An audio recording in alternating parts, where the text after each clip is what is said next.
20 տարվա բացակայությունից հետո նա վերադառնում է քաղաք, մասնակցելու սովորական մի հարսանիքի։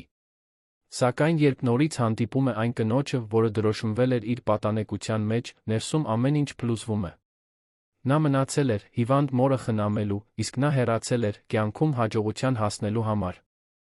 Այժմ, հայացքների ու լռության միջով, նա գիտակցում է, որ թերս հետում է թողել ամենակարևորը։ Հուսով եմ, ձեզ դուր կգա այս պատմության հուզիչ շրջադարձը։ Սերը ցույց կտա կյանքի գեղեցկությունը։ Եթե հավանեք, բաժանորդագրվեք ալիքին։ Մի մոռացեք գրել, թե որտեղից եք դիտում։ Առավոտյան առը ներս էր լցվում Երանի բնակարանի պատուհանից, լուսավորելով սպիտակ ու մինիմալիստական պատերը, որոնք Արմանն ընտրել էր տարիներ առաջ, երբ որոշել էր, որ իր կյանքը տարբերվելու է այն ամենից, ինչ ճանաչել էր մանկության տարիներին։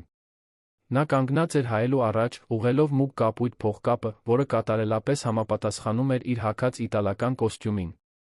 42 տարեկանում Արման Ավետիսյանը հաջողության մարմնացում էր։ Նրա բիզնես խորհրդատվական ընկերությունն աճել էր իր ամենալավատեսական սպասումներից անդին, ֆինանսական շուկայում նրա ներդրումները բազմապատկվում էին յուրաքանչյուր եռամսյակ, իսկ նրա օրակարգը միշտ լի էր կարևոր հաճախորդների հետ հանդիպումներով, շքեղ ռեստորաններում ընթրիքներով, աշխարհի մայրաքաղաքներ ուղղորդություններով։ Բայց այդ շաբաթ առավոտյան նրան այլ բան էր սպասում։ Մեծ մահճակալի կողքի պահարանին դրված էր հարսանեկան հրավիրատոմսը, իր ոսկեգույն զարդանախշերով կրեմագույն ծրարի մեջ։ Դա իր հեռավոր զարմիկի Ռաֆիի հարսանիքն էր, որը պետք է տեղի ունենար Դիլիջանում, Հայաստանի այն փոքրիկ քաղաքում, որտեղ Արմանը ծնվել ապրել էր մինչ 18 տարեկանը, երբ մեկնել էր մայրաքաղաք, փնտրելու այնպիսի հնարավորություններ, որոնք գավառը երբեք չէր կարող առաջարկել։ Արմանը վերցրեց հրավիրատոմսը նորից կարդաց, ինչպես արել էր տասնյակ անգամներ, 3 շաբաթ առաջ այն ստանալուց ի վեր։ Դիլիջան։ Ավելի քան 20 տարի էր, ինչ չէր վերադարձել։ 20 տարի այն պահից, երբ ինքն իրեն խոստացել էր, որ հետում կթողնի հողոտ ճանապարհների փոշին, ամառային տաપ օրերի խեղդող շոկը, կենտրոնական հրապարակում անվերջանալի զրույցները, որտեղ բոլորը բոլորի կյանքը գիտեին։ 20 տարի այն պահից, երբ որոշել էր, որ ինչ-որ մեկը կդառնա, կայսրություն կկառուցի, բոլորին կապացուցի, որ ծայրամասի համեստ տան աղքատ տղան կարող է հասնել այնտեղ, ուր կցանկանա։ Եվ նա հասել էր։ Բայց հիմա, այդ հրավիրատոմսը ձեռքին պահած, մի տարօրինակ բան էր զգում կրծքում։ Հետաքրքրության մի ծակոց, խառնված մի զգացողության հետ, որը չէր կարողանում անվանել։ Արդյոք դա կարոտախտ էր։ Կարոտ։ Թե։ Պարզապես կուտակված հոգնածություն, տարիներ շարունակ նպատակների, թվերի, արդյունքների հետից վազելուց։ Հրավիրատոմսը դրեց ճամպրուկի մեջ, որն արդեն գրեթե պատրաստ էր։ Ամենօրյա հագուստ, որը տարբերվում էր նրանից, ինչ սովորաբար կրում էր։ Փորձ, հարմարվելու այն միջավայրին, որն իրեն սպասում էր։ Փակեց ճամպրուկը, վերցրեց մեքենայի բանալիներն ու դուրս եկավ բնակարանից, հետում թողնելով կենտրոնի արտոնյալ տեսարանը։ Դեպի Դիլիջան ճանապարհը կտեր մոտ 2 ժամ։ Արմանն իր ներկրված սեդանով ընթանում էր մայրուղով, հետելով, թե ինչպես է բնապատկերն աստիճանաբար փոխվում։ Երկնաքերերին փոխարինում էին ավելի ցածր շինությունները, հետո դաշտերը, որոնք ձգվում էին մինչ հորիզոն։ Երկինքն ավելի մեծ, ավելի բաց էր թվում։ Պատուհանի ճեղքից ներս մտնող օդն այլ բույր ուներ, ավելի քաղցր, լի հիշողություններով, որոնք նա նախընտրում էր փակ պահել։ Մեքենա վարելիս հիշողությունները սկսեցին մեկ առ մեկ հայտնվել, ինչպես հին լուսանկարներ, որոնք ինչ-որ մեկը հանում է պահարանի խորքում դրված փոշոտ տուփից։ Նա հիշեց, թե ինչպես էր Բոբիկ ֆուտբոլ խաղում հողոտ փողոցում։ Կիրակի օրերին եկեղեցի գնալը, որտեղ մայրը պնդում էր, որ լավ հագնված լինեն, նույնիսկ եթե հագուստը հասարակ էր ու կարկատած։ Տիկին Գայանեի խանութը, որտեղից գնում էր տարբեր կոնֆետներ այն մանրադրամով, որը հավաքում էր շաբաթվա ընթացքում։ Եվ հիշեց նրան։ Հասմիկ։ Անունը լուռ կայծակի պես անցավ նրա մտքով, իր հետ բերելով պատկերների մի հորցանուտ։ Հասմիկ Մանուկյան, շագանակագույն հյուսերով աղջիկը, որն ապրում էր իրենց տնից 3 տուն այն կողմ։ Շագանակագույն աչքերով ու ամաչկոտ ժպիտով աղջիկը, որը նստում էր իր կողքին տարրական դպրոցում։ Միակ մարդը, ում հետ նա իսկապես խոսում էր իր երազանքների, այնտեղից մի օր հեռանալու աշխարհը նվաճելու իր ծրագրերի մասին։ Հասմիկը միշտ ուշադիր լսում էր նրան, նրա աչքերը փայլում էին, երբ նա նկարագրում էր մեծ քաղաքներ, բարձր շենքեր, արագ մեքենաներ։ Նա երբեք չէր ասում, որ նա չափազանց շատ է երազում։ Երբեք չէր ծիծաղում նրա ծրագրերի վրա։ Պարզապես լսում էր, ժպտում ու ասում, որ հավատում է իրեն։ Արմանը գլուխը թափ տվեց, փորձելով հեռացնել հիշողությունները։ Դա այնքան վաղուց էր։ Հավանաբար Հասմիկն այլս չէր էլ հիշում իրեն։ Գուցե ամուսնացել էր, գուցե նույնպես հեռացել էր քաղաքից։ Մարդիկ փոխվում էին։ Կյանքն առաջ էր գնում։ Նա առաջ էր գնացել։ Առն արդեն բարձր էր, երբ Արմանը մտավ Դիլիջան։ Քաղաքն ավելի փոքր էր թվում, քան հիշում էր։ Գլխավոր փողոցը պահպանել էր նույն անհարթ սալահատակը, նույն սաղարթախիտ ծառերը, որոնք առատաձեռն ստվեր էին տալիս։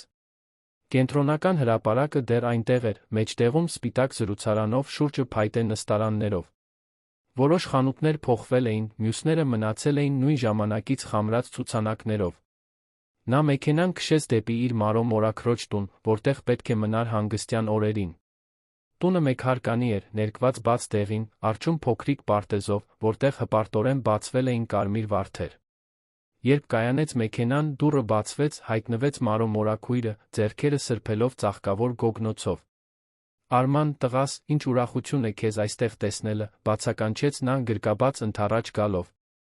Նա ավելի էր մեծացել, մազերն այժմ ամբողջովին սպիտակ էին, բայց ժպիտը նույնն էր, ինչ միշտ։ Ջերմ, անկեղծ, առանց թաքնված մտքերի։ Մարո մորաքրոջ գիրկը անսպասելի մխիթարություն բերեց։ Արմանը զգաց, թե ինչպես թուլացան ուսերը, կարծես տարիներ շարունակ կրած լարվածությունը վերջապես հանգրվան գտավ։ Ներս արի, քո սիրած ճաշն եմ պատրաստել, աղանդերի համար էլ թավայի մեջ խտացրած կաթով կրեմ, հիշում ես, շարունակեց նա, ձեռքից քաշելով, կարծես նա դեռ տղա լիներ։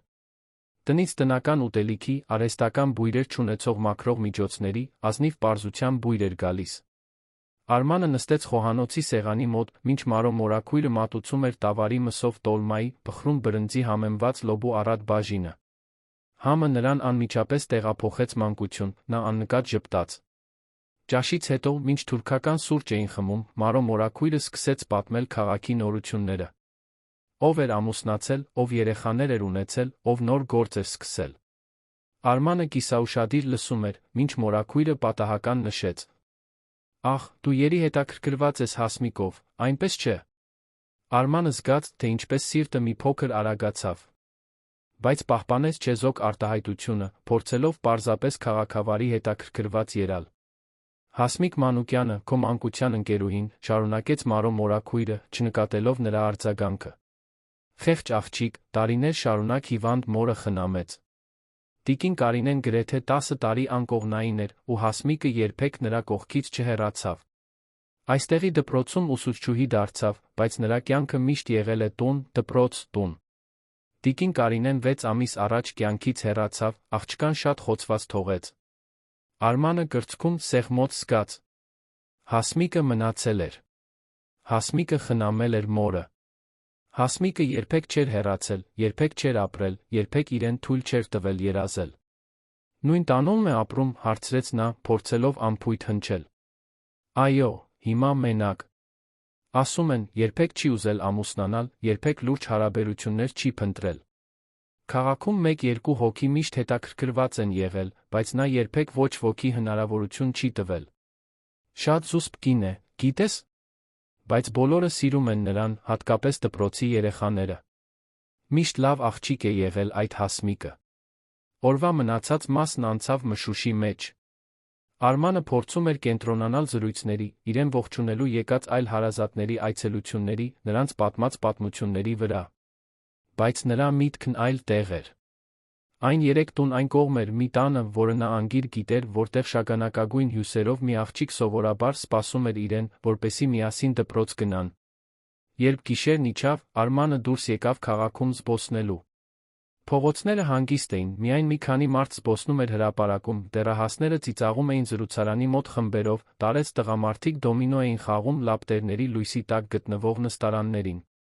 Նա քայլում էր առանց որոշակի ուղղության, բայց ոտքերը կարծես սեփական կամք ունեին, նրան առաջնորդելով ծանոթ փողոցներով, մինչ որ անխուսափելիորեն կանգնեց Հասմիկի տան դիմաց։ Տունը հասարակ էր, ներկված բաց կապույտ, առջում փոքրիկ պատշգամբով։ Պատուհանները լուսավորված էին, թեթև վարագույրների միջով Արմանը կարող էր տեսնել ներսում շարժվող մի ստվեր։ Սիրտը ուժգին բաբախում էր։ Նրա մի մասը ուզում էր թակել դուռը, ուզում էր տեսնել նրա դեմքը, ուզում էր իմանալ արդյոք շագանակագույն աչքերը դեռ նույն կերպ էին փայլում։ Բայց մյուս մասը, այն մասը, որն այդքան տարիների ընթացքում պատեր էր կառուցել իր շուրջը, տատանվում էր։ Նա մի քանի րոպե կանգնեց այնտեղ, մայթին հիմարի պես, մինչ որոշեց վերադառնալ Մարո մորաքրոջ տուն։ Հաջորդ օրը դեռ հարսանիք կար։ Գուցե այնտեղ հանդիպեր նրան։ Գուցե այդպես ավելի լավ էր, այլ մարդկանց մեջ, առանց կանխամտածված հանդիպման ճնշման։ Այդ գիշեր Արմանը դժվարությամբ քնեց։ Պառկած հյուրասենյակի նեղ մահճակալին, նա նայում էր առաստաղին, մտածում, թե ինչ կասեր Հասմիկին, երբ տեսներ նրան։ Ինչպիսին կլիներ նա։ Ինչ կզգար, իրեն տեսնելով։ Արդյոք նա կհիշեր իր տված խոստումները, իր կիսած երազանքները, այն օրերը, երբ նրանք զրուցում էին նրա տան բակի թթենու տակ։ Հարսանիքի օրը բացվեց արոտ ու տաք։ Արմանը հագավ բաց գույնի վերնաշապիկ կտավե տաբատ, փորձելով հարմարվել կլիմային միջավայրին։ Արարողությունը պետք է լիներ մայր եկեղեցում, որին կհաջորդեր խնջույքը Փեսայի ընտանիքի ամառանոցում, քաղաքի կենտրոնից մի փոքր հեռու։ Երբ Արմանը մտավ եկեղեցի, այն արդեն լիքն էր հյուրերով։ Նա ողջունեց ծանոթներին, գրկախառնվեց, ավտոմատ քաղաքավարի պատասխաններով պատասխանեց երանում իր կյանքի մասին հարցերին։ Բայց նրա աչքերը փնտրում էին միմ դեմք։ Եվ հետո նա տեսավ նրան։ Հասմիկը նստած էր մեջտեղի նստարաններին, եկեղեցու աջ կողմում։ Նա հագել էր բաց կանաչ զգեստ, որն ընդգծում էր նրա շագանակագույն աչքերը, իսկ մազերը, որոնք առաջ երկար էին միշտ հյուսված, այժմ ազատ թափվում էին ուսերին, փափուկ ալիքներով։ Նա ավելի նիհար էր, քան հիշում էր, դեմքն ավելի նուրբ, բայց նրա մեջ կար մի խաղաղ գեղեցկություն, մի լուռ արժանապատվություն, որը նրան հարվածեց որպես բռունցքի հարված ստամոքսին։ Կարծես զգալով նրա հայացքի ծանրությունը, Հասմիկը շրջեց գլուխը, նրանց հայացքները հանդիպեցին։ Մի վայրկյան, որը թվում էր հավերժություն, նրանք պարզապես նայում էին միմյանց։ Արմանը նրա աչքերում տեսավ զարմանք, հետո ճանաչում, վերջապես մի բան, որը չկարողացավ լիովին վերծանել։ Տխրություն։ Թեթացում։ Վիրավորանք։ Հասմիկը փոքր, գրեթե աննկատ ժպիտ տվեց թեթակի գլխով արեց։ Արմանը պատասխանեց նույն ժեստով, նստեց նրանից մի քանի նստարան հետ, սիրտը այնքան ուժգին բաբախելով, որ վստահ էր, նա կարող էր լսել այնտեղից։ Արարողությունը սկսվեց, բայց Արմանը հազիվ թե ուշադրություն դարձրեց։ Նրա աչքերը սերված էին Հասմիկի ծոծրակին, նրա մազերի նուրբ շարժմանը, երբ նա գլուխը շրջում էր, այն ձին, թե ինչպես էին նրա ձեռքերը հանգչում ծնկներին, նուրբ ու անշարժ։ Երբ արարողությունն ավարտվեց, բոլորն ուղղվեցին դեպի ամառանոց, Արմանը փնտրեց Հասմիկին, բայց նա կարծես միշտ ինչ-որ զրույցի մեջ էր, միշտ շրջապատված ծանոթներով։ Նա հեռվից հետում էր, թե ինչպես է նա շփվում մարդկանց հետ, նկատեց, թե ինչպես է նրա ժպիտը բարի, բայց զուսպ, թե ինչպես է նա կարծես այնտեղ, բայց մինույն ժամանակ հեռու, կարծես նրա մի մասը այլ տեղում լիներ։ Միայն երեկոյան, երբ առը սկսում էր մայր մտնել, երկինքը ներկում էր նարնջագույն ու վարդագույն երանգներով, Արմանը վերջապես մոտեցավ նրան։ Հասմիկը մենակ էր, կանգնած ցանկապատի մոտ, որը սահմանազատում էր տարածքը, նայում էր դեպի դաշտերի բնապատկերը, որը ձգվում էր մինչ հորիզոն։ Հասմիկ, ասաց նա ցածրաձայն, տեսավ, թե ինչպես նա թեթակից սթափվեց, նախքան շրջվելը նրան նայելը։ Արման, պատասխանեց նա, նրա ձայնը հենց այնպիսին էր, ինչպիսին հիշում էր։ Փափուկ, մեղեդային, լի անկեղծ բարությամբ։ Վաղուց չենք տեսնվել, ասաց նա, հանկարծ իրեն զգալով անհարմար դեռահասի պես։ Շատ վաղուց, համաձայնեց նա, նրա աչքերը սահում էին նրա դեմքով, կարծես փորձում էին համադրել իր ճանաչած տղայի կերպարը նրա առջ կանգնած տղամարդու հետ։ Լավ ես։ Լսել եմ, որ մեծ հաջողությունների ես հասել Երանում։ Արմանը թոթվեց ուսերը, տարօրինակ անհարմարություն զգալով ճանաչումից։ Լավ եմ։ Շատ եմ աշխատում, բայց ամեն ինչ լավ է։ Իսկ դու։ Մորաքույրս պատմեց մորթ մասին։ Ցավակցում եմ։ Հասմիկը հայացքը շեղեց, նորից սեռելով այն բնապատկերին։ Շնորհակալ եմ։ Դժվար տարիներ էին, բայց նա խաղաղությամբ հանգչեց։ Հիմա փորձում եմ նոր ռիթմ գտնել, գիտես։ Այդքան ժամանակ նրան խնամելուն նվիրվելուց հետո տարօրինակ է ժամանակ ունենալ միայն ինձ համար։ Դեռ դասավանդում ես։ Այո, տարրական դասարաններում։ Պաշտում եմ երեխաներին, նրանք ինձ կենդանի են պահում, գիտես։ Հիշեցնում են, որ պարզ բաների մեջ ուրախություն կա։ Նրանք մի պահ լռեցին, մի լռություն, լի 20 տարվա բացակայությամբ, չասված խոսքերով, բաժանված ճանապարհներով։ Ամուսնացել ես, հարցրեց Արմանը, թե մորաքույրն արդեն պատասխանել էր այդ հարցին։ Հասմիկը գլուխը թափ տվեց։ Ոչ։ Դրա համար երբեք ժամանակ չի եղել։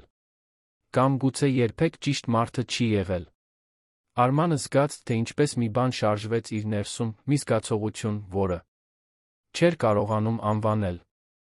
Նա ուզում էր հարցնել, արդյոք նա հիշում է իրեն, արդյոք իր հետ կիսած երազանքները դեռ արձագանքում են նրա հիշողության մեջ, արդյոք նա երբե մտածել է իր մասին այսքան տարիների ընթացքում։ Բայց խոսքերը խրվեցին կոկորդում։ Երկա՞ր ես մնալու այստեղ, հարցրեց Հասմիկը, նորից շրջվելով նրան նայելու։ Վաղը երեկոյան վերադառնում եմ Երան։ Երկուշաբթի առավոտյան կարոր հանդիպում ունեմ։ Հասմիկը գլխով արեց, կարծես սպասում էր այդ պատասխանին։ Իհարկե։ Քո կյանքը պետք է շատ զբաղված լինի։ Այո, խոստովանեց նա, առաջին անգամ զգալով, որ այդ մշտական զբաղվածությունը գուցե ավելի շատ փախուստ է, քան ձեռքբերում։ Բայց երբեմն մտածում եմ, արդյոք չափազանց շատ չեմ զբաղվել, մոռացել եմ այլ բաներ ապրել։ Հասմիկը ժպտաց, մի տխուր ժպիտ, որը կրում էր տարիների մենության զոհաբերության ծանրությունը։ Ես հիանալի հասկանում եմ, թե ինչ նկատի ունես։ Զրույցն ընդհատվեց, երբ մի քանի մարդ մոտեցավ Հասմիկին հրաժեշտ տալու։ Արմանը կանգնեց այնտեղ, հետելով, թե ինչպես է նա շփվում նրանցից յուրաքանչյուրի հետ նույն համբերատար բարությամբ, կարծես յուրաքանչյուր մարդ կարող լիներ, կարծես յուրաքանչյուր խոսք արժանի լիներ նրա լիակատար ուշադրությանը։ Երբ վերջապես նորից մենակ մնացին, գիշերն արդեն ամբողջովին իջել էր, աստղերը փայլում էին գավառի պարզ երկնքում։ Արմանը զգաց, որ պետք է ինչ-որ բան ասի, ցանկացած բան, որը կկոտրեր նրանց միջ գոյություն ունեցող անտեսանելի պատնեշը։ Հասմիկ, կուզեիր վաղը ինձ հետ մի բաժակ սուրճ խմել։ Նախքան Երան վերադառնալս։ Պարզապես զրուցելու, հին օրերը հիշելու համար։ Հասմիկը երկար նայեց նրան, նրա աչքերը կարծես գնահատում էին ոչ միայն հրավերը, այլ շատ ավելի մեծ բան։ Վերջապես, նա գլխով արեց։ Կուզեի։ Առավոտյան կարող ես մեր տուն անցնել, թունդ սուրճ կպատրաստեմ։ Արմանը ժպտաց, զգալով ուրախության մի ծակոց, որը վաղուց չէր զգացել։ Ուրեմն պայմանավորվեցինք։ Մինչ վաղը։ Մինչ վաղը, Արման։ Նա հետեց, թե ինչպես է նա հեռանում, նրա ուրվագիծը կտրված խնջույքի լույսերի ֆոնին, զգաց, որ իր ներսում ինչ-որ բան փոխվել է։ Մի բան, որը 20 տարի քնած էր, հենց նոր արթնացել էր, իր հետ բերելով հույսի վախի մի խառնուրդ, որը նա չգիտեր ինչպես մարսել։ Այդ գիշեր Մարո մորաքրոջ տուն վերադառնալիս Արմանը մտածեց, որ գուցե այդ ուղղորությունը միայն հարսանիքի մասնակցելու համար չէր։ Գուցե դա իր մի մասը վերագտնելու մասին էր, որը նա հետում էր թողել։ Եվ գուցե, միայն գուցե, դա բացահայտելու մասին էր, որ որոշ բաներ, անկախ նրանից, թե որքան ժամանակ է անցնում, երբեք չեն դադարում կարող լինելուց։ Ինձ հետաքրքիր է ձեր կարծիքը այս պատմության մասին, թե ինչպես եք կարծում այն կավարտվի։ Առավոտը բացվեց պարզ երկնքով թռչունների երգով, որոնք Արմանը տարիներ շարունակ չէր լսել։ Նա սովորականից շուտ արթնացավ, անհանգստացած անհանգստության սպասման մի խառնուրդից, որը չէր կարողանում վերահսկել։ Լոգանք ընդունեց, հագավ բամբակե բաց գույնի վերնաշապիկ ջինսե տաբատ, փորձելով անփույթ, բայց ներկայանալի տեսք ունենալ։ Նայեց հայելու մեջ նկատեց, որ ձեռքերը թեթակի դողում են։ Որքան ժամանակ էր, ինչ այսպես չէր զգացել։ Խոցելի։ Բաց։ Մարդկային։ Մարո մորաքույրը հարուստ նախաճաշ էր պատրաստել, բայց Արմանը հազիվ կարողացավ ուտել։ Ստամոքսը կծկվել էր, կարծես նա դեռահաս լիներ, որը պատրաստվում է իր առաջին ժամադրությանը։ Նա նկատեց նրա նյարդայնությունը մայրական քնքշությամբ ժպտաց։ Հասմիկին ես այցելելու, այնպես չէ։ Արմանը գլխով արեց, անկարող լինելով թաքցնել։ Նա լավ աղջիկ է, Արման։ Միշտ էլ եղել է։ Բայց նա շատ տառապած աղջիկ է։ Կյանքը առատաձեռն չի եղել նրա հանդեպ։ Այնպես որ եթե դու գնում ես այնտեղ պարզապես հետաքրքրասիրությունից դրդված, պարզապես կարոտն առնելու հետո վերադառնալու քո կյանքին Երանում, կարծես ոչինչ չի պատահել, գուցե ավելի լավ է չգնաս։ Նա ավելի շատ ցավի արժանի չէ։ Մարո մորաքրոջ խոսքերը ուժգին հարվածեցին նրան։ Նա այդ մասին չէր մտածել։ Չէր մտածել, որ իր ներկայությունը այդքան ժամանակ անց կարող է վերաբացել հին վերքեր կամ ստեղծել սպասումներ, որոնք նա չգիտեր, կարող է արդարացնել։ Ես չգիտեմ, ինչ եմ անում, մորաքույր։ Ես միայն գիտեմ, որ պետք է տեսնեմ նրան։ Պետք է հասկանամ, թե ինչու այսքան տարի անց դեռ մտածում եմ նրա մասին։ Մարո մորաքույրը ձեռքը դրեց նրա ձեռքին։ Ուրեմն գնա։ Բայց գնա բաց ազնիվ սրտով։ Եվ եթե բացահայտես, որ իսկական բան ես զգում նրա հանդեպ, մի վախեցիր։ Վախը շատ մարդկանց ստիպել է կորցնել իրենց կյանքի սերը։ Արմանը Հասմիկի տուն հասավ ժամը 9-ից մի փոքր շուտ։ Բարձրացավ պատշգամբի 3 աստիճաններով մատների ծայրերով թակեց դուռը, սիրտը ուժգին բաբախելով։ Մյուս կողմից թեթ քայլեր լսվեցին, հետո դուռը բացվեց։ Հասմիկը տարբերվում էր նախորդ գիշերվանից։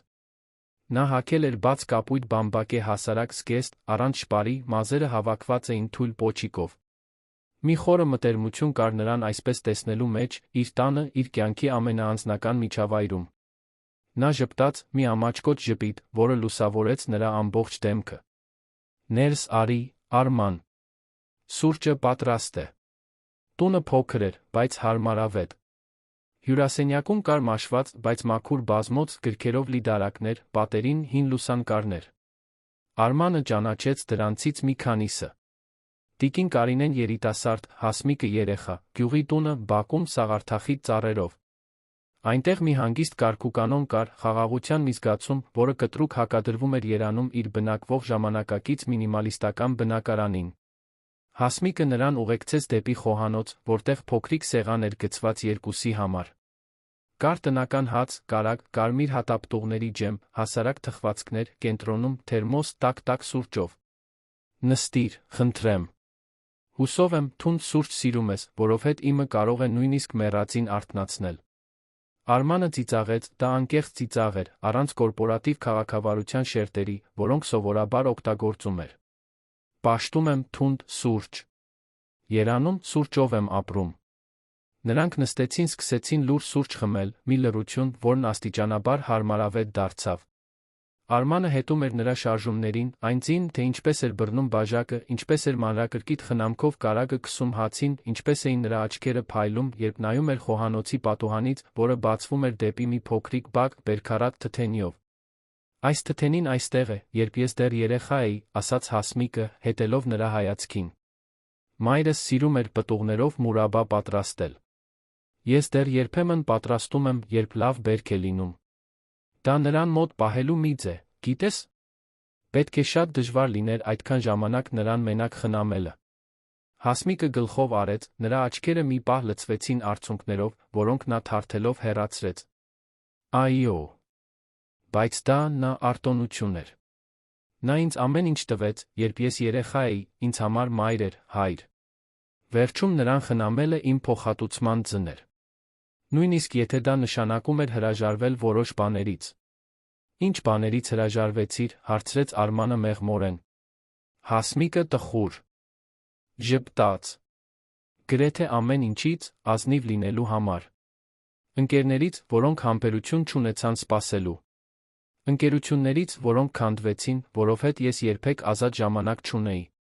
Երազանքներից, որոնք այնքան հետաձգվեցին, որ վերջում մոռացվեցին։ Բայց չեմ զղջում։ Որոշ ընտրություններ մենք անում ենք, որովհետև պետք է, ոչ թե որովհետև ուզում ենք։ Իսկ հիմա։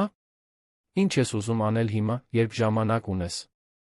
Հասմիկը մի պահ լռեց, սուրճը գթալով խառնելով, թե շաքար չկար։ Փորձում եմ դա պարզել։ Այնքան ժամանակ ապրել եմ ուրիշի համար, որ մոռացել եմ, ինչպես է ապրել ինձ համար։ Երբեմն առավոտյան արթնանում եմ, չգիտեմ, ինչ անել տան լռության հետ։ Դա ազատող է, սարսափեցնող մի նույն ժամանակ։ Արմանը խորը նույնացում զգաց այդ խոսքերի հետ։ Հասկանում եմ։ Ես էլ տարիներ շարունակ ապրել եմ ինչ-որ բանի համար, իմ ընկերությունը կառուցելու, ապացուցելու, որ ես ունակ եմ։ Եվ հիմա, երբ հասել եմ դրան, գիտակցում եմ, որ գուցե ճանապարհին այլ բաներ եմ կորցրել։ Ինչպիսի՞։ Բաներ։ Իրական կապեր։ Ընկերություններ, որոնք հիմնված չեն մասնագիտական շահերի վրա։ Առավոտյան արթնանալ իմանալ, որ ինչ-որ մեկը իսկապես հոգ է տանում, ոչ թե որովհետև դու պայմանագիր ես ստորագրել կամ կարող ես ինչ-որ բան առաջարկել, այլ պարզապես որովհետև դու գոյություն ունես։ Հասմիկը նրան նայեց մի այնպիսի լարվածությամբ, որը նրան ստիպեց իրեն լիովին բաց զգալ։ Երբ է ամուսնացել ես։ Արմանը գլուխը թափ տվեց։ Մի քանի անգամ հանդիպել եմ, բայց երբեք երկար չի տել։ Միշտ մտածում էի, որ դա այն պատճառով է, որ ես շատ զբաղված էի, որ շատ էի ճանապարհորդում, որ իմ կյանքը չափազանց բարդ էր։ Բայց ճշմարտությունն այն է, որ ես երբեք ինձ թույլ չեմ տվել շատ խորը բան զգալ։ Ավելի հեշտ էր ամեն ինչ մակերեսային պահել։ Ինչո՞վ։ Արմանը տատանվեց, հետո որոշեց ազնիվ լինել։ Կարծում եմ, որովհետև վախենում էի։ Վախենում էի կապվելուց, կորցնելուց։ Վախենում էի տրվելուց, լքվելուց։ Վախենում էի բացահայտելուց, որ ես բավարար չեմ։ Հասմիկը ձեռքը մեկնեց սեղանի վրայով թեթակի դիպավ նրա ձեռքին։ Ես հասկանում եմ այդ վախը։ Ես էլ ամբողջ կյանքս վախեցել եմ բավարար չլինելուց։ Բավականաչափ գեղեցիկ, բավականաչափ հետաքրքիր, բավականաչափ փորձառու չլինելուց։ Այնպես որ ավելի հեշտ էր պարզապես չփորձել։ Դու ավելին ես, քան բավարար, Հասմիկ։ Միշտ էլ եղել ես։ Խոսքերը դուրս թռան, նախքան Արմանը կհասցներ մտածել դրանց մասին, լի մի ճշմարտությամբ, որը նա նույնիսկ չգիտեր, որ զգում է։ Հասմիկը թեթակի կարմրեց ձեռքը հետ քաշեց, նորից բռնելով իր սուրճի բաժակը։ Հիշում ես, երբ երեխա էինք, հարցրեց նա փոխելով թեման։ Երբ դու ինձ պատմում էիր Երևան գնալու, կայսրություն կառուցելու քո ծրագրերի մասին։ Հիշում եմ։ Դու միշտ այնքան ուշադիր էիր լսում։ Երբեք չէիր ասում, որ ես խենթ եմ կամ չափազանց շատ եմ երազում։ Որովհետև ես հավատում էի քեզ, Արման։ Միշտ եմ հավատացել։ Եվ երբ դու հեռացար, իմ մի մասը ուրախացավ, որովհետև գիտեր, որ դու կհասնես այն ամենին, ինչի մասին երազում էիր։ Բայց մյուս մասը դատարկվեց։ Արմանը զգաց, թե ինչպես սեղմվեց կուրծքը։ Ինչու երբեք ինձ չգրեցիր։ Ինչու երբեք կապ չհաստատեցիր։ Հասմիկը տխուր ժպտաց վեր կացավ, քայլելով դեպի խոհանոցի անկյունում գտնվող փոքրիկ պահարանը։ Նա բացեց մի դարակ, հանեց հին ու մաշված կոշիկի տուփ։ Վերադարձավ սեղանի մոտ, տուփը դրեց նրա առջ։ Բացիր։ Դողացող ձեռքերով Արմանը բացեց տուփը։ Ներսում տասնյակ նամակներ կային։ Սպիտակ ծրարներ, որոշները ժամանակից դեղնած, բոլորը հասցեագրված իրեն, բայց ոչ մեկի վրա նամականիշ կամ փոստային նշաններ չկային։ Նա վերցրեց մեկը, բացեց, ճանաչելով Հասմիկի խնամքով գրված ձեռագիրը։ Դա մի նամակ էր, որը պատմում էր նրա օրվա, քաղաքի պարզ բաների, այն մասին, թե ինչպես էր նա կարոտում իրենց զրույցները։ Վերցրեց մյուսը։ Հետո մյուսը։ Կային տարբեր տարիների նամակներ, որոշները կարճ, մյուսները երկար, բոլորը գրված հուզիչ ազնվությամբ։ Ինչու երբեք չուղարկեցիր, հարցրեց Արմանը, ձայնը խեղդվելով։ Որովհետև վախենում էի, պարզապես ասաց Հասմիկը։ Վախենում էի, որ դու ինձ մոռացել ես։ Վախենում էի խղճուկ թվալուց, գավառի աղջիկը, որը չի կարողացել հաղթահարել մանկության ընկերոջը։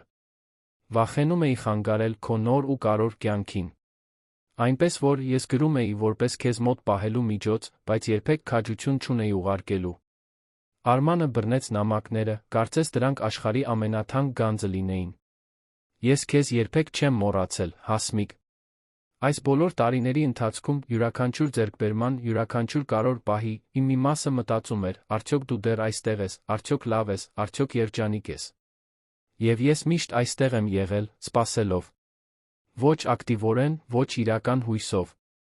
Բայց սրտում մի տեղ պահելով, որը երբեք չկարողացա լցնել ուրիշ որևէ մեկով։ Նրանք լռեցին, 20 տարվա ընթացքում չասված խոսքերի ծանրությունը կախված էր նրանց միջ օդում։ Արմանը զգաց, թե ինչպես են արցունքները այրում աչքերը, չփորձեց թաքցնել դրանք։ Ներիր ինձ, Հասմիկ։ Ներիր, որ հեռացա, առանց հետ նայելու։ Ներիր, որ չհասկացա, որ հետուն թողեցի ամենակարոր բանը։ Ո՞րն էր ամենակարոր բանը։ Դու։ Հասմիկը փակեց աչքերը, մի արցունք գլորվեց նրա այտով։ Արմանը վեր կացավ, շրջանցեց սեղանը, ծնկի իջավ նրա կողքին, բռնելով նրա ձեռքերն իր ձեռքերի մեջ։ Ես չգիտեմ, ինչ եմ անում։ Չգիտեմ, ինչպես վարվել այն ամենի հետ, ինչ հիմա զգում եմ։ Բայց ես գիտեմ, որ երբ նայում եմ քեզ, տեսնում եմ այն ամենը, ինչ միշտ փնտրել եմ, երբեք չեմ գտել։ Տեսնում եմ տուն։ Տեսնում եմ խաղաղություն։ Տեսնում եմ ճշմարտություն։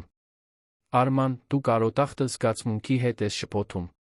Դու վերադարձել ես քաղաք այսքան ժամանակ անց, տարված ես հիշողություններով։ Վաղը կվերադառնաս Երան, այս ամենը հեռավոր երազ կթվա։ Նա կտրականապես գլուխը թափ տվեց։ Դա կարոտախտ չէ։ Ես գիտեմ տարբերությունը լավ բան հիշելու իրական բան զգալու միջ։ Եվ այն, ինչ հիմա զգում եմ, ավելի իրական է, քան այն ամենը, ինչ զգացել եմ վերջին 20 տարիների ընթացքում։ Հասմիկը նրան նայեց ցանկության վախի մի խառնուրդով։ Բայց Արման, դու ինձ իսկապես չես ճանաչում։ Դու ճանաչում ես այն աղջկան, որը ես էի։ Ես փոխվել եմ։ Դարձել եմ լուռ, զուսպ կին, սովոր մենությանը։ Չգիտեմ, կարող եմ լինել այն, ինչ քեզ պետք է։ Դու պետք չէ լինես ուրիշ բան, քան այն, ինչ կաս։ Ես քո իդեալականացված տարբերակը չեմ ուզում։ Ուզում եմ ճանաչել այն կնոջը, որը դու դարձել ես։ Ուզում եմ իմանալ, ինչն է քեզ երջանկացնում, ինչն է քեզ վախեցնում, ինչն է քեզ ստիպում ժպտալ։ Ուզում եմ ժամանակ, իրական բան կառուցելու համար։ Հասմիկը նրբորեն ձեռքերը հանեց նրա ձեռքերից։ Բայց դու ժամանակ չունես։ Դու կյանք ունես Երանում, ընկերություն, պարտականություններ։ Եվ ես կյանք ունեմ այստեղ, իմ դպրոցը, իմ աշակերտները։ Ինչպես ես կարծում, դա կարող է ստացվել։ Արմանը վեր կացավ, ձեռքերը տանելով մազերի միջով հիասթափությունից։ Ես չգիտեմ։ Բայց գիտեմ, որ ուզում եմ փորձել։ Գիտեմ, որ կարող եմ վերադառնալ հանգստյան օրերին։ Գիտեմ, որ կարող եմ վերակազմակերպել իմ կյանքը, քեզ համար տեղ բացելու։ Գիտեմ, որ եթե վաղը հեռանամ այստեղից չփորձեմ, կզղջամ իմ ամբողջ կյանքի ընթացքում։ Զրույցն ընդհատվեց դռան ուժգին թակոցներով։ Հասմիկը վեր կացավ, արագ սրբելով դեմքը, գնաց բացելու։ Արմանը դրսից ձայներ լսեց, որոնցից մեկը հատկապես բարձր էր ու զայրացած։ Ո՞վ է այդ ներկրված մեքենան քո դռան մոտ, Հասմիկ։ Հիմա հյուրեր ես ընդունում։ Դա մի բարձրահասակ տղամարդ էր, 40 անց, խիստ արտահայտությամբ։ Հասմիկը հոգոց հանեց։ Արթուր, սա Արմանն է, մանկության ընկեր, որը այցելել է քաղաք։ Արման, սա Արթուր Պողոսյանն է, ինձ հետ է աշխատում դպրոցում։ Արթուրը Արմանին վերից վար նայեց ակնհայտ դժգոհությամբ։ Մանկության ընկեր, որը հարուստի մեքենա է վարում 20 տարով անհետանում։ Ինչ ընկեր է դա։ Արմանը զգաց, թե ինչպես է զայրույթը բարձրանում, բայց Հասմիկը արագ միջամտեց։ Արթուր, քո գործը չէ, թե ես ում եմ ընդունում իմ տանը։ Շնորհակալ եմ քո անհանգստության համար, բայց ամեն ինչ կարգին է։ Արթուրը սեղմեց շուրթերը։ Դու գիտես, որ կարող ես ինձ վրա հույս դնել ցանկացած հարցում, Հասմիկ։ Թույլ մի տուր, որ դրսի մարդիկ գան ու խառնեն գլուխը։ Նա վերջին թշնամական հայացքը նետեց Արմանին հեռացավ։ Հասմիկը փակեց դուռը, հենվեց նրան, հոգնած տեսքով։ Ներիր դրա համար։ Արթուրը շատ պաշտպանողական է դարձել մորս մահից հետո։ Կարծում եմ, նա տարիներ շարունակ զգացմունքներ ունի իմ հանդեպ, բայց ես երբեք հնարավորություն չեմ տվել։ Արմանը կրծքում սեղմոց զգաց։ Խանդ։ Նա խանդում էր մի մարդու, որը ակնհայտորեն սիրահարված էր Հասմիկին բավական երկար, որպեսզի իսկապես ճանաչեր նրան, որպեսզի ներկա լիներ նրա առօրյա կյանքում, որպեսզի լիներ մշտական, մինչդեռ ինքը, Արմանը, եղել էր ընդամենը հեռավոր հիշողություն։ Նա քեզ լավ է վերաբերվում, հարցրեց Արմանը։ Արթուրը լավ մարդ է։ Բայց նա այն մարդը չէ, ում ես ուզում եմ։ Իսկ ով է այն մարդը, ում դու ուզում ես։ Հասմիկը քայլեց դեպի նա, նրա շագանակագույն աչքերը սերված էին նրա աչքերին։ Ես 20 տարի անցկացրել եմ չիմանալով այդ հարցի պատասխանը։ Եվ հիմա, երբ վերջապես գիտեմ, վախենում եմ, որ շատ ուշ է։ Վախենում եմ, որ դու կհեռանաս, ես կմնամ այստեղ մեկ անգամ, սպասելով մի բանի, որը երբեք տեղի չի ունենա։ Արմանը նրա դեմքը բռնեց ձեռքերի մեջ, նրբորեն։ Ուշ չէ։ Եվ ես չեմ հեռանա ու քեզ չեմ մոռանա։ Դա ես խոստանում եմ։ Նա խոնարհվեց, համբուրեց նրան, մի փափուկ համբույր, լի 20 տարվա սպասումով, զղջումով, նորոգված հույսով։ Հասմիկը պատասխանեց համբույրին մի այնպիսի հրատապությամբ, որը զարմացրեց երկուսին էլ, նրա ձեռքերը փաթաթվեցին նրա վզին, կարծես վախենում էր, որ նա ցանկացած պահի կանհետանա։ Երբ բաժանվեցին, երկուսն էլ շնչահեղձ էին, աչքերը փայլում էին արցունքներից էլի ինչ-որ բանից։ Մի բանից, որը շատ նման էր նոր սկզբի խոստմանը։ «Մի օր էլ մնա», խնդրեց Հասմիկը։ «Ընդամենը մի օր,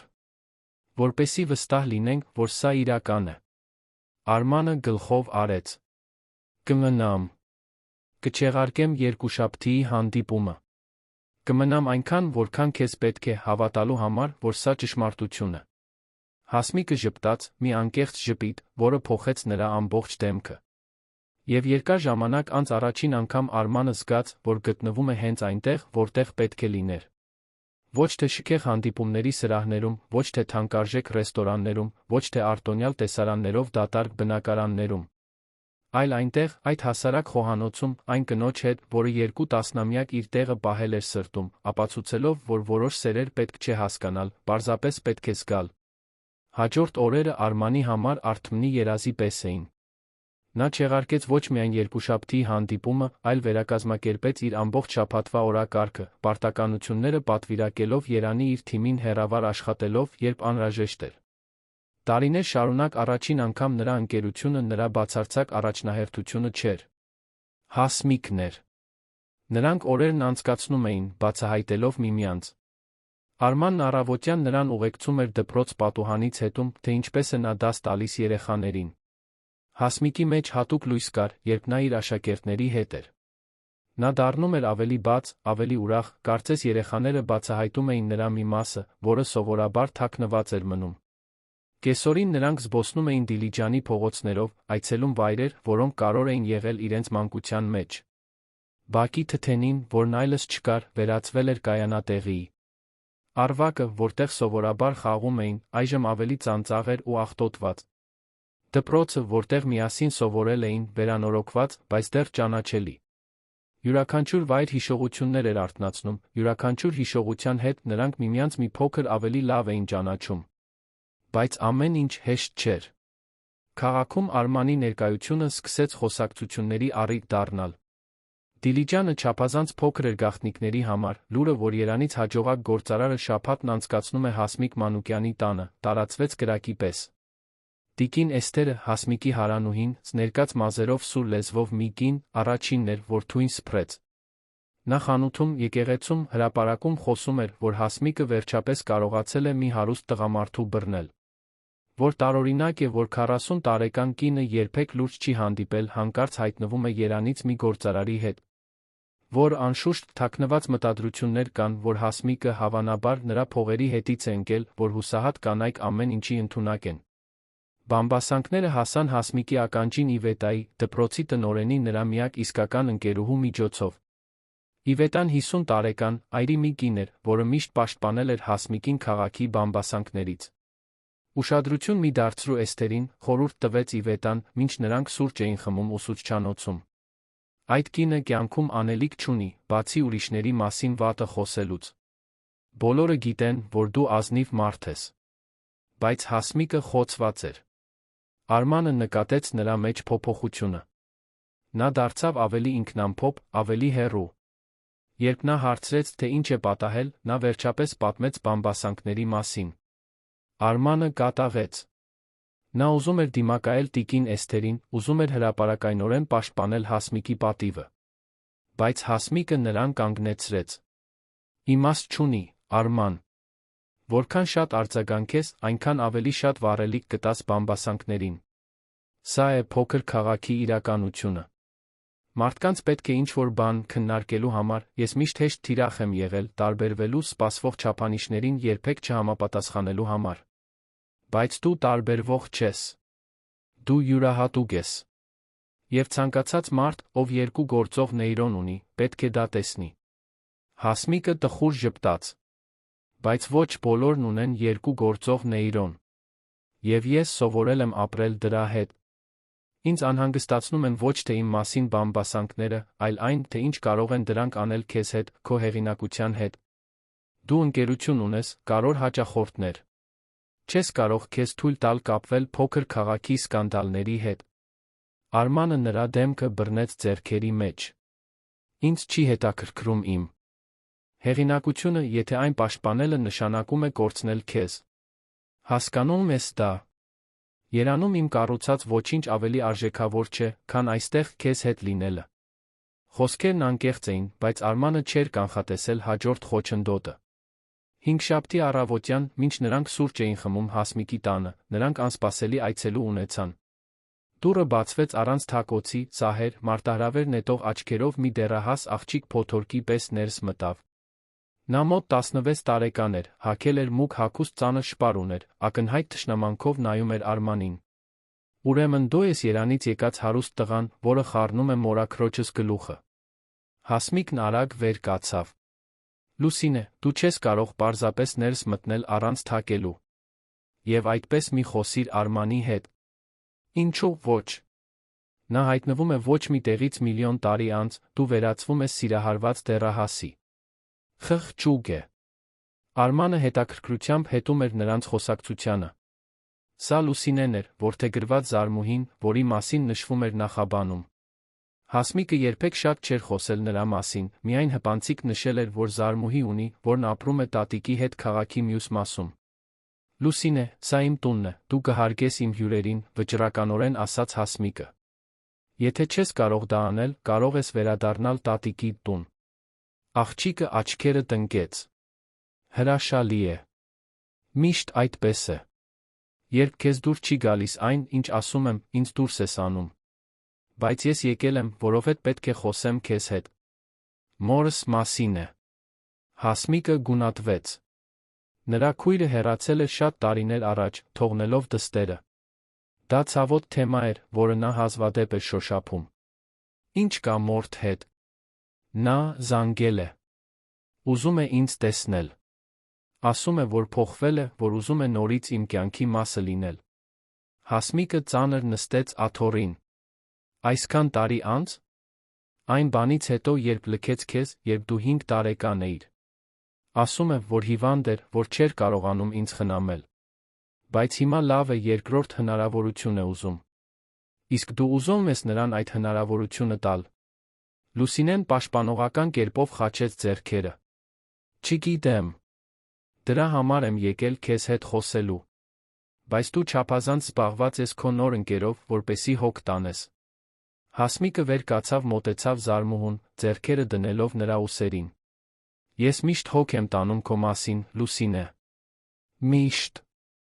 Եվ եթե մայրդ իսկապես երկրորդ հնարավորություն է ուզում, մենք դրա հետ կզբաղվենք միասին։ Բայց ես թույլ չեմ տա, որ նա նորից քեզ վնասի։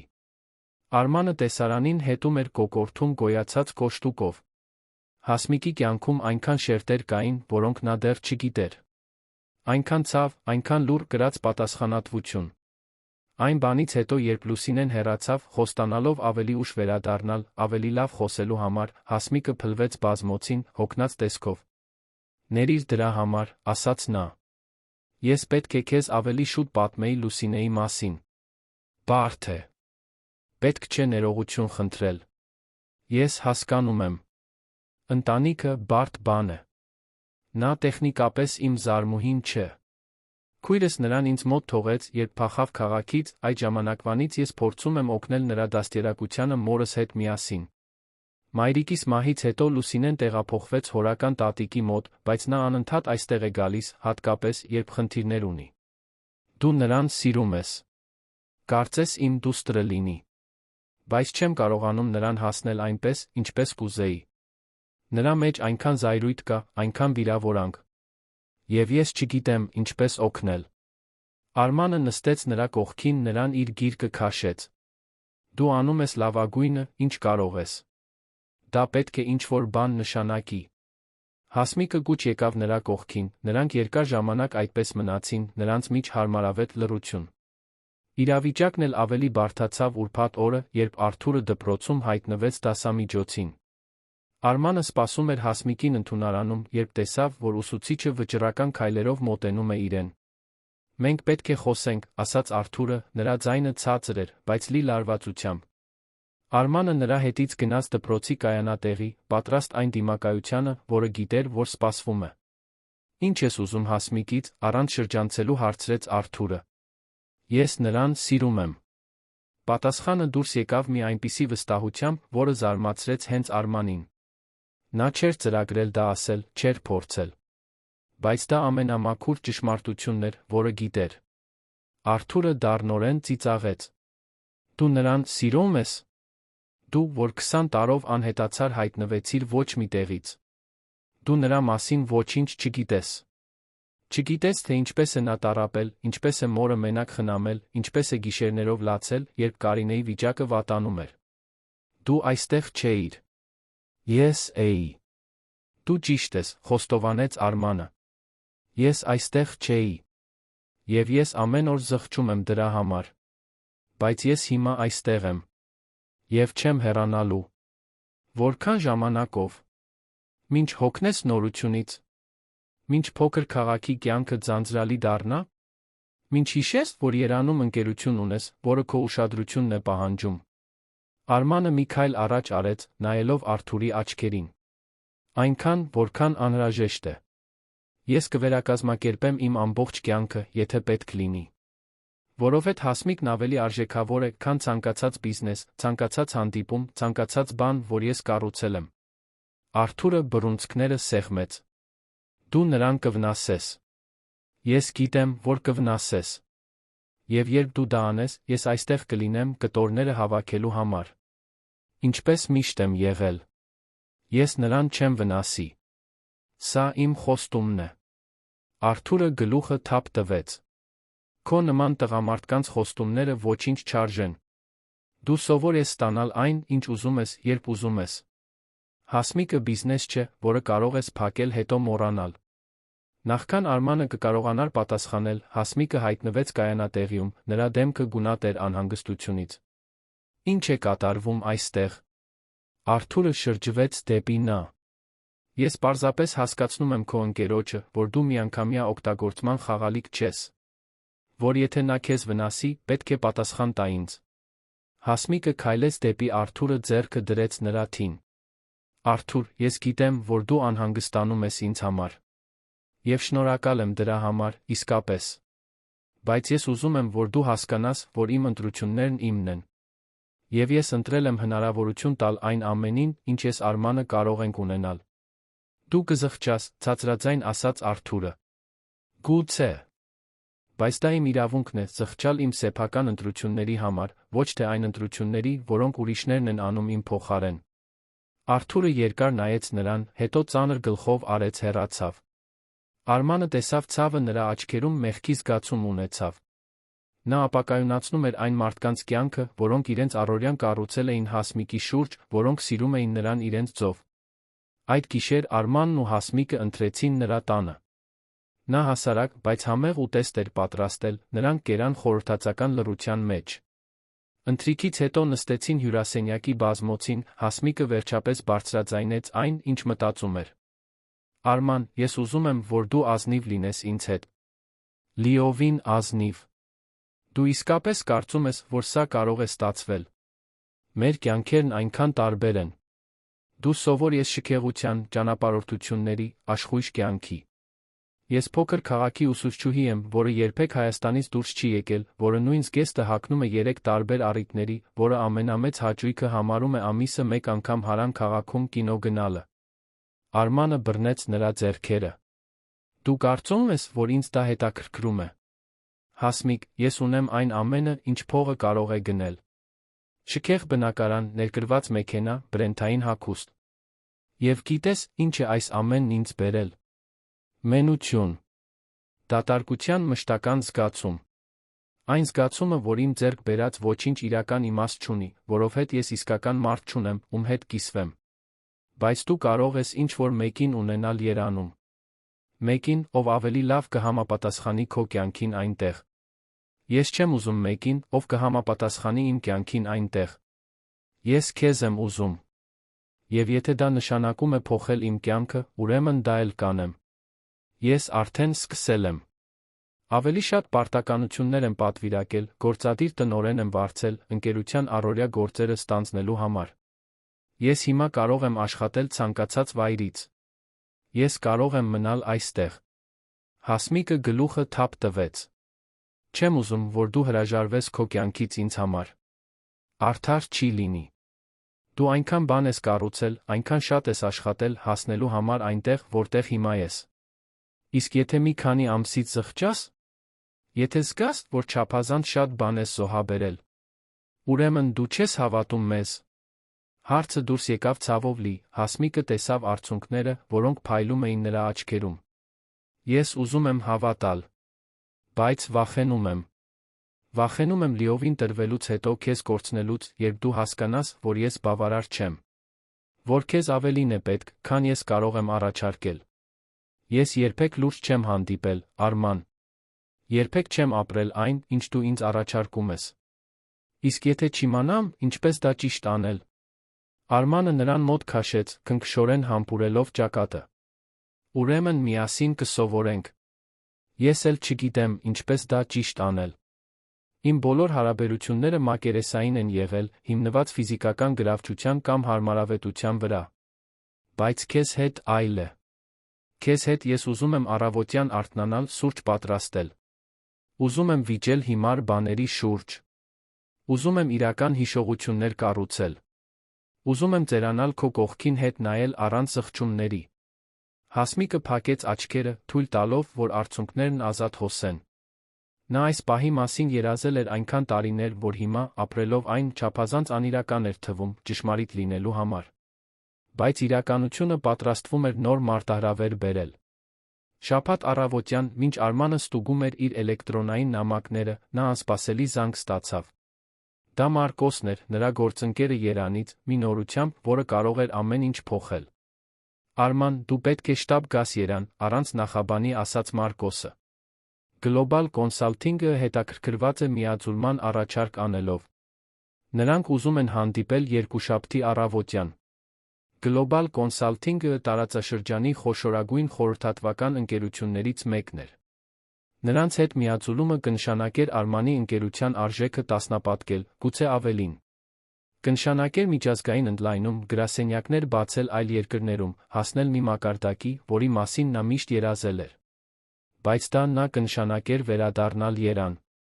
Կնշանակեր նորից սուզվել կորպորատիվ աշխարհ, որից նա փորձում էր հեռանալ։ Կնշանակեր ընտրել միշտ փնտրած մասնագիտական հաջողության նոր գտած սիրո միջ։ Ես պետք է մտածեմ այդ մասին, Մարկոս։ Մի քանի ժամից կզանգեմ։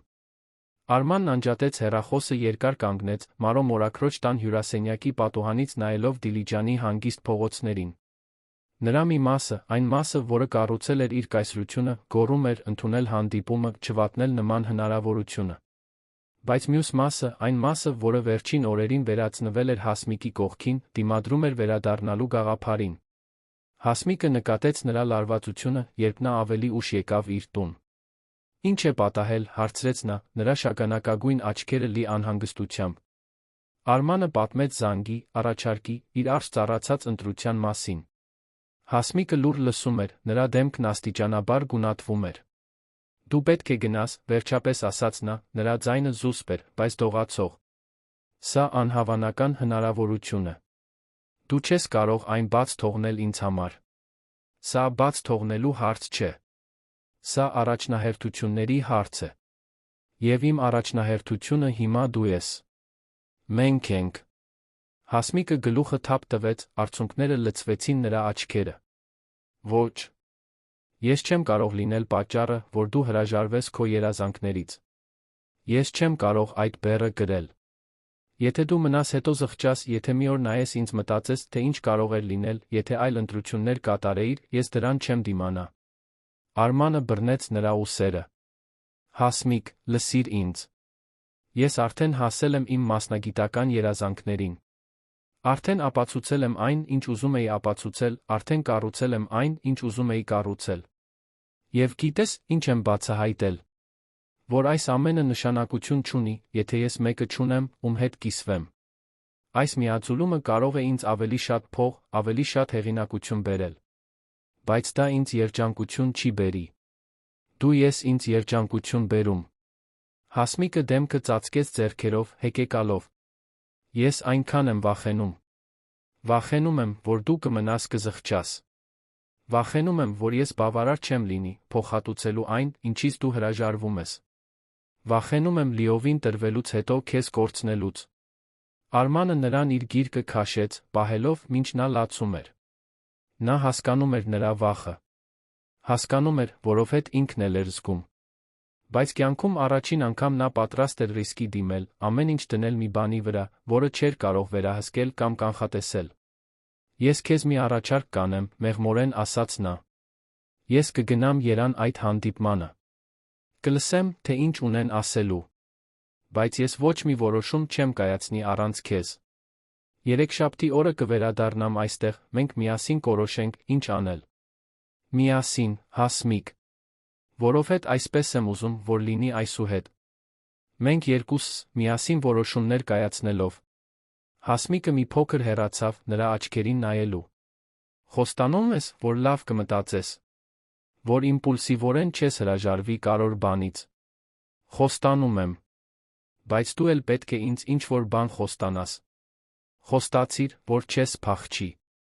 Որ կվստահես մեզ բավականաչափ հավատալու համար, որ մենք կարող ենք ճանապարհ գտնել։ Հասմիկը տատանվեց, հետո գլխով արեց։ Խոստանում եմ փորձել։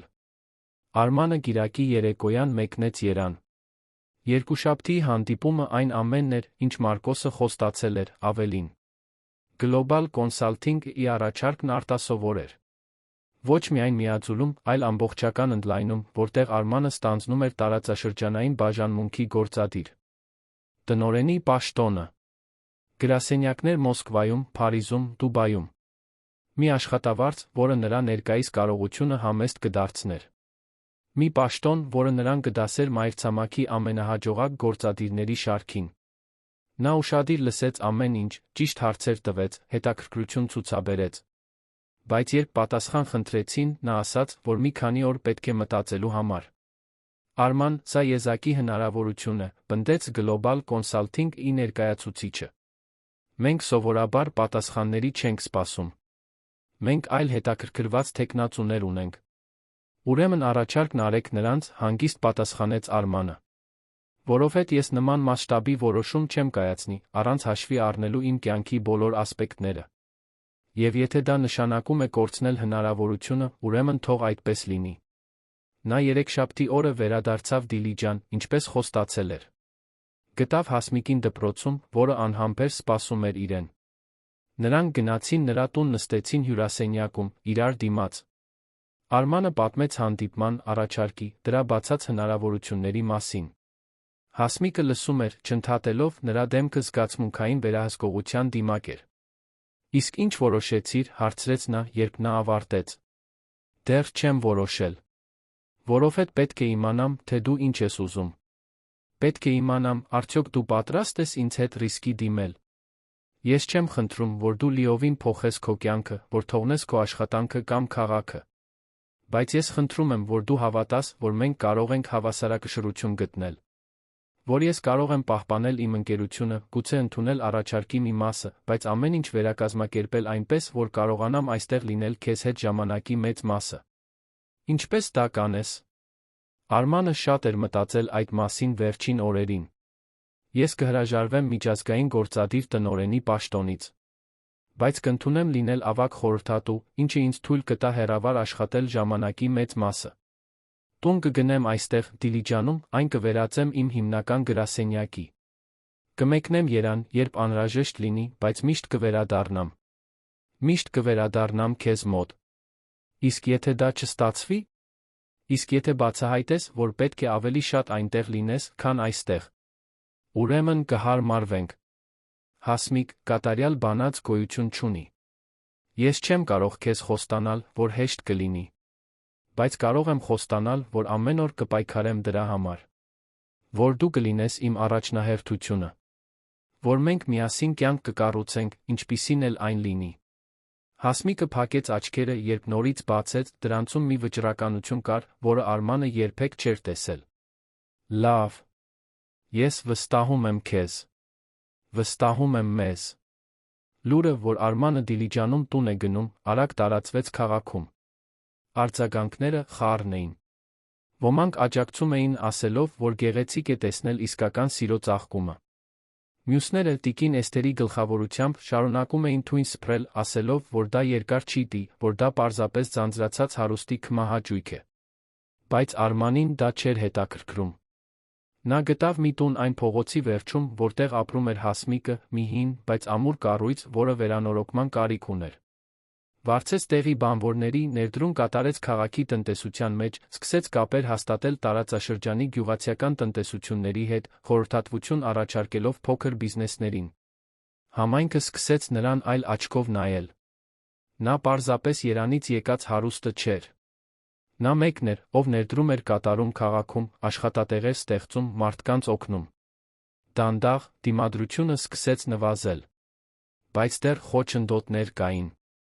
Լուսինեն շարունակում էր թշնամաբար տրամադրված լինել, ամեն հնարավորության դեպքում փորձարկելով Արմանի սահմանները։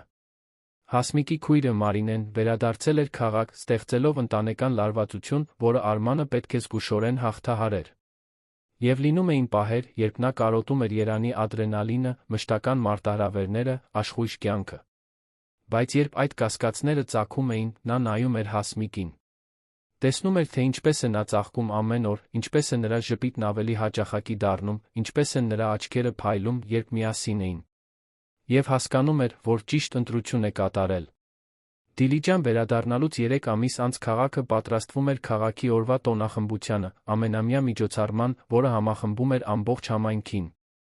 Պետք է լիներ պատարագ, երթ, տաղավարներ, ավանդական ուտեստներով, պարահանդես կենտրոնական հրապարակում։ Արմանը այդ գիշերվա համար հատուկ բան էր ծրագրել։ Մարո մորաքրոջ Իվետայի օգնությամբ նա անակնկալ էր կազմակերպել Հասմիկի համար։ Պատվիրել էր մատանի, հասարակ, բայց էլեգանտ, բաց կապույտ քարով, որը համապատասխանում էր նրա աչքերին։ Բառեր էր փորձել, սիրտը պատրաստել։ Տոնի գիշերը եկավ տաք ու աստղալից։ Հրապարակը զարդարված էր գունավոր դրոշակներով ամանորյա լույսերով, որոնք կախարդական մթնոլորտ էին ստեղծում։ Նվագախումբը նվագում էր ավանդական երգեր, մինչ մարդիկ պարում, ուտում աշխույժ զրուցում էին։ Հասմիկը հագել էր հասարակ սպիտակ զգեստ, որը Արմանի կարծիքով ամենագեղեցիկն էր, որ երբե տեսել էր։ Նրանք միասին պարեցին, ծիծաղելով նրա սխալ քայլերի վրա, վայելելով գիշերը։ Հետո, տոնի կեսին, երաժշտությունը դադարեց։ Քաղաքապետը բարձրացավ ժամանակավոր բեմ վերցրեց խոսափողը։ Ժողովուրդ, այսօր այստեղ հատուկ բան է տեղի ունենում։ Արման Ավետիսյանը կցանկանար մի քանի խոսք ասել։ Հասմիկը շփոթված նայեց Արմանին։ Նա ժպտաց, բռնեց նրա ձեռքը, նրան տարավ հրապարակի կենտրոն, որտեղ բոլորը կարող էին տեսնել։ Նրա սիրտը անկանոն բաբախում էր, բայց նա վճռական էր։ Հասմիկ Մանուկյան, սկսեց նա, նրա ձայնը ուժեղացված էր խոսափողով, բայց դողում էր հուզմունքից։ Ես իմ կյանքի 20 տարին անցկացրել եմ կայսրություն կառուցելով։ Հասել եմ հաջողության, փողի, այն ամենին, ինչ հասարակությունն ասում է, որ կարևոր է։ Բայց միայն երբ վերադարձա այս քաղաք, միայն երբ նորից հանդիպեցի քեզ, ես հասկացա, թե ինչն է իսկապես կարևոր։ Նա ծնկի իջավ, լսեց ամբոխի հավաքական հոգոցները։ Հասմիկը բերանը ծածկեց ձեռքերով, արցունքներն արդեն հոսում էին դեմքով։ Դու ես ամենակարևոր բանը։ Դու ես պատճառը, որ առավոտյան արթնանում եմ ժպտալով։ Դու այն մարդն ես, ում հետ ուզում եմ հիշողություններ կառուցել, մարտահրավերներ հաղթահարել, երազանքներ կիսել։ Դու իմ տունն ես, Հասմիկ։ Եվ ես չեմ ուզում մեկ օր անցկացնել, առանց քեզ իմ կինը կոչելու հնարավորության։ Նա գրպանից հանեց տուփը, բացեց այն, բացահայտելով մատանին։ Հասմիկ, կամուսնանաս ինձ հետ։ Կհամաձայնես ինձ հետ կյանք կառուցել, հարգելով քո ժամանակը, քո վախերը, քո կարիքները։ Կհամաձայնես ինձ սովորեցնել իսկապես սիրել, թեթությամբ ապրել, գեղեցկություն գտնել պարզ բաների մեջ։ Հասմիկն այժմ բացահայտ լացում էր։ Ամբողջ հրապարակը լուռ էր, բոլորը սպասում էին նրա պատասխանին։ Նա նայեց Արմանին, հետո շուրջը գտնվող մարդկանց, հետո նորից նրան։ Արման, ես 20 տարի սպասել եմ քեզ։ Սպասել եմ առանց սպասելու, սրտում մի տեղ պահելով, որը երբեք չկարողացա լցնել ուրիշ որևէ մեկով։ Եվ հիմա դու այստեղ։ Վախենում եմ բավարար չլինելուց, չիմանալուց, թե ինչպես կին լինել, քեզ հիասթափեցնելուց։ Բայց ես նա գիտեմ, որ երբեմն քաջությունը վախի բացակայությունը չէ։ Դա ընտրությունն է, սիրել, չնայած դրան։ Նա մեկնեց ձեռքը, դողալով։ Այո, Արման։ Համաձայն եմ ամուսնանալ քեզ հետ։ Համաձայն եմ սովորել սիրել քեզ հետ։ Համաձայն եմ կյանք կառուցել քո կողքին, քայլ առ քայլ, հարգելով մեր վախերն ու մեր հույսերը։ Արմանը մատանին դրեց նրա մատին, հետո վեր կացավ նրան քաշեց խորը համբույրի։ Հրապարակը պայթեց ծափահարություններից, ուրախության բացականչություններից, սուլոցներից։ Նույնիսկ տիկին Էսթերը ամբոխի խորքում հուզված էր թվում։ Հաջորդ ամիսները նախապատրաստական էին։ Հասմիկը պնդեց հասարակ հարսանիքի վրա, քաղաքի եկեղեցում, միայն ընտանիքի անդամների մտերիմ ընկերների հետ։ Արմանն ամեն ինչ ընդունեց, երջանիկ լինելով նրան երջանկացնելու համար։ Լուսինեն, որը սկզբում պայքարում էր նրանց հարաբերությունների դեմ, աստիճանաբար սկսեց ընդունել Արմանին։ Նա աղջկան գրավել էր քիչ-քիչ, օգնելով նրան դասերի հարցում, լսելով նրա անհանգստությունները, երբեք չփորձելով փոխարինել որևէ մեկին, բայց միշտ ներկա լինելով, երբ նա կարիք ուներ։ Մարինեն, Հասմիկի քույրը, վերջում վերադարձավ այնտեղ, որտեղից եկել էր, բայց նախքան դա հաշտվեց դստեր հետ։ Լուսինեն որոշեց մնալ Հասմիկի Արմանի հետ, որոնք նրան պաշտոնապես կորթեգրեին հարսանիքից հետո։ Արթուրն ամենադժվարն էր։ Նա վերջապես ընդունեց, որ Հասմիկն իր ընտրությունն է կատարել, բայց նրա աչքերի ցավը ամեն անգամ, երբ տեսնում էր զույգին, ակնհայտ էր։ Արմանը մի քանի անգամ փորձեց խոսել նրա հետ, բայց Արթուրը միշտ հեռու էր մնում, քաղաքավարի, բայց սառը։ Միայն հարսանիքի շաբաթն էր, որ Արթուրը փնտրեց Արմանին։ Նրանք երկար խոսեցին, Արթուրը վերջապես խոստովանեց, որ չնայած ցավին, նա ամեն ինչից վեր ցանկանում է Հասմիկի երջանկությունը։ Եվ եթե Արմանը նրան երջանկացնում է, ուրեմն նա կսովորի ընդունել։ Հարսանիքի օրը եկավ արոտ ու կատարյալ։ Եկեղեցին լիքն էր, զարդարված դաշտային հասարակ ծաղիկներով։ Հասմիկը ներս մտավ Լուսինեի ուղեկցությամբ, փայլում էր առանց շքեղությունների սպիտակ զգեստով, նրա ժպիտը լուսավորում էր ամբողջ միջավայրը։ Երբ Արմանը տեսավ նրան իր ուղղությամբ քայլելիս, զգաց երախտագիտության արցունքները։ Նա կյանքում ամեն ինչի էր հասել, բայց միայն այդ պահին, տեսնելով Հասմիկին մոտենալիս, իր կինը դառնալու համար, նա զգաց, որ իսկապես արժեքավոր բան ունի։ Արարողությունը հուզիչ էր։ Նրանք փոխանակվեցին իրենց գրած ուխտերով, հարգանքի, սիրո համբերության հասարակ, բայց խորը խոստումներով։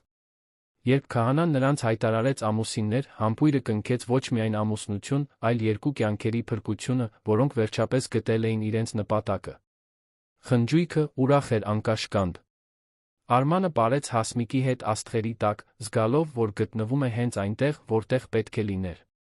Ոչ թե կորպորատիվ հանդիպումների սրահներում, ոչ թե շքեղ ընթրիքների, այլ այնտեղ, այդ հասարակ հրապարակում, իր սիրելի կնոջ հետ, շրջապատված անկեղծ մարդկանցով, որոնք տոնում էին իրենց սերը։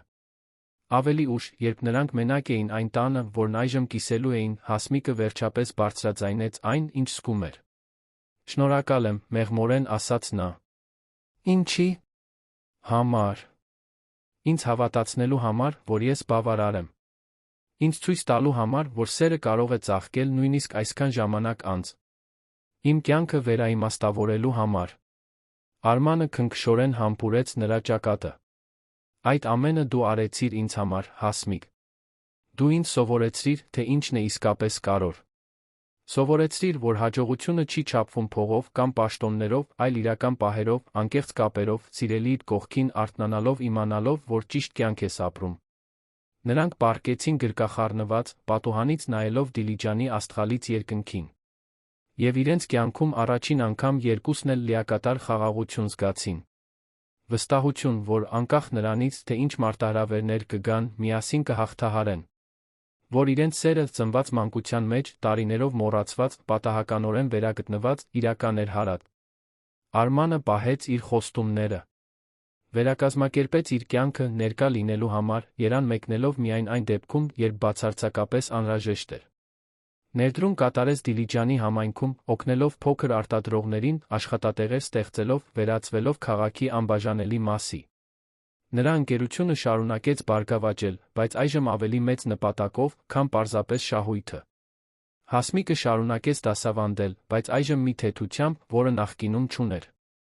Նրա երեխաները նկատում էին, թե ինչպես է ուսուցչուհին ավելի շատ ժպտում, ինչպես է ավելի երջանիկ թվում։ Եվ Լուսինեն, ականատես լինելով Հասմիկի Արմանի սիրուն, սկսեց հավատալ, որ գուցե ինքն էլ արժանի է սիրո երջանկության։ 2 տարի անց, երբ Հասմիկը իմացավ, որ հղի է, նրանք միասին լացեցին ուրախությունից։ Դա մի հրաշք էր, որը նրանցից ոչ մեկը չէր սպասում, կյանքի մի նվեր, որն էլ ավելի ամրապնդեց նրանց միությունը։ Մինչ սպասում էին երեխայի ծնունդին, նստած իրենց տան պատշգամբին, որը վերածել էին տան, Արմանը նայեց Հասմիկին ասաց. «Գիտես, ինչ եմ հասկացել։ Ես իմ ամբողջ կյանքը վազել եմ այնպիսի բաների հետից, որոնք կարծում էի, թե ինձ երջանիկ կդարձնեն։ Իսկ երջանկությունն այստեղ էր ամբողջ ընթացքում, սպասում էր ինձ մի փոքրիկ քաղաքում, մի արտասովոր կնոջ սրտում, որը երբեք չհրաժարվեց սիրուն հավատալուց»։ Հասմիկը գլուխը դրեց նրա ուսին։ «Իսկ ես իմ ամբողջ կյանքը կարծում էի, որ արժանի չեմ երջանիկ լինելու, որ զոհաբերությունն իմ ճակատագիրն է։ Բայց դու ինձ սովորեցրիր, որ մենք կարող ենք ընտրել։ Որ նույնիսկ այսքան ժամանակ անց, նույնիսկ այսքան վախեր կրելով, մենք կարող ենք նորից սկսել»։ Նրանք մնացին այնտեղ, հետելով, թե ինչպես է մայրամուտը երկինքը ներկում նարնջագույն երանգներով, վայելելով այդ պահի պարզությունը։ Եվ հասկացան, որ դա էր իսկական սերը։ Ոչ թե ֆիլմերի կամ ֆանտաստիկ վեպերի սերը, այլ իրական սերը։ Կազմված ամենօրյա ընտրություններից, համբերությունից, հասկացողությունից, ներումից։ Մի սեր, որը փոխում է, բուժում, նոր իմաստ է տալիս այն ամենին, ինչ մի օր հետում էր մնացել։ Եվ այսպես, Արմանն ու Հասմիկն ապացուցեցին, որ երբեք ուշ չէ նորից սկսելու համար։ Որ իսկական սերը սպասում է ճիշտ ժամանակին։ Որ որոշ մարդիկ նախատեսված են միմյանց հանդիպելու, նույնիսկ եթե դա 20 տարի տի, որպեսզի դա հասկանան։ Եվ որ ամենամեծ հարստությունը ոչ թե նյութական ձեռքբերումների մեջ է, այլ ունենալ մեկին, ում կարող ես տուն կոչել, մեկին, ով քեզ իսկապես ճանաչում է, մեկին, ով ընտրում է սիրել քեզ ամեն օր, իմանալով քո բոլոր թերությունները։ Պատմության ավարտը, սիրելի ունկնդիրներ, հուսով ենք, որ Արմանի Հասմիկի պատմությունը հուզեց ձեր սրտերը։